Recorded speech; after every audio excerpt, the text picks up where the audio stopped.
اب ایسی صورتحال میں آپ کیا میسیج دے رہے ہیں کہ نمبر 1 جو عدالتوں کی جو ایک عزت توقیر اور جو ان کی آزادی تھی وہ تو 26ویں ترمیم سے بالکل ختم ہو گئی, وہ تو عدلیہ حکومت کے نیچے آ گئی.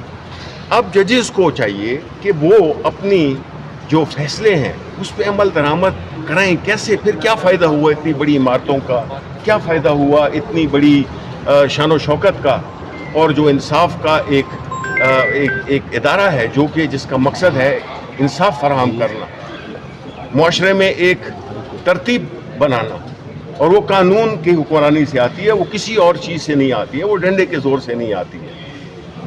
اگر ایسے حالات جس میں کہ پاکستان تحریک انصاف جو کہ ایک ملک کی سب سے بڑی سیاسی جماعت ہے, جو ایک ملک کی پارلیمنٹ میں بھی اور باہر بھی ایک سیاسی جماعت ہے, اس کے کوئی بھی سیاسی ایکٹیویٹی جب وہ کرتی ہے اس پہ لاٹھی چارج ہوتا ہے, اس پہ گولیاں برسائی جاتی ہیں, اس پہ ہر قسم کا تشدد ہوتا ہے.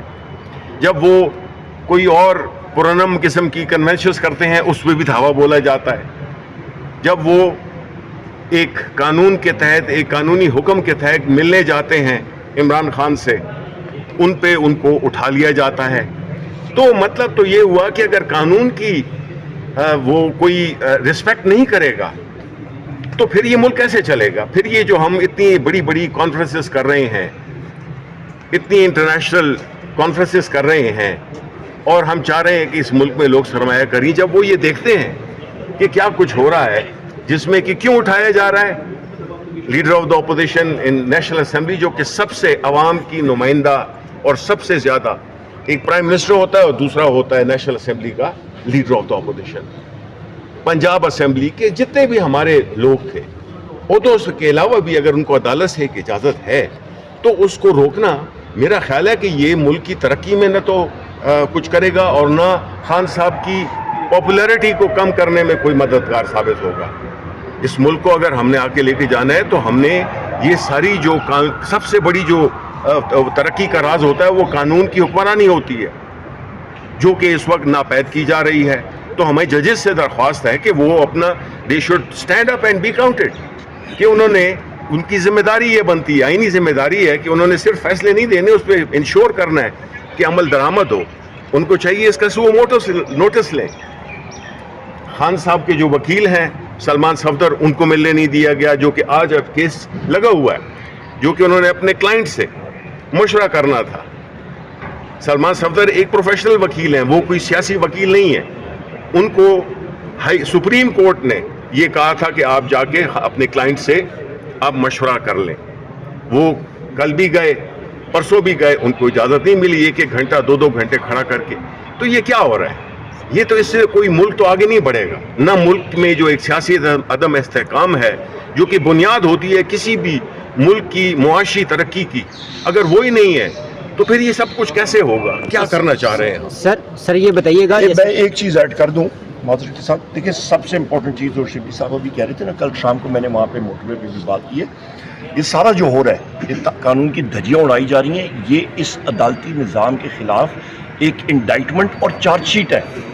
اور جج صاحبان کو بہت ادب کے ساتھ میں ایک گزارش کر رہا ہوں, چیف جسٹس صاحب یہاں پہ سپریم کورٹ میں, باقی چیف جسٹس صاحبان کو, خدارہ آپ نے اپنی ریٹ خود قائم کرنی ہے. یہاں ہم لوگ آپ کے دروازے کے سامنے آئے ہیں بحیثیت ایک عام شہری, ہمارے رائٹس وائلیٹ ہو رہے ہیں, ہمارے وزیر اعظم عمران خان صاحب کے رائٹس وائلیٹ ہو رہے ہیں. ہم لوگ کانسٹیٹیوشنل آفس ہولڈرز ہیں, ہمیں عوام نے منتخب کر کے بھیجا ہے. ہم لوگ یہاں پہ آ رہے ہیں اپنے رائٹس کے لیے, آپ وہ بھی نہیں انفورس اپنا فیصلہ آپ نہیں انفورس کر سکتے. ایک جیل سپرنٹینڈنٹ کے اوپر آپ کی ریٹ نہیں ہے تو پھر پیچھے کیا رہ گیا؟ پھر اس سے بہتر ہے سارے عدالتیں جو ہیں وہ بند کر جائیں. تھینک یو سر, کوشچن تو لے لینا.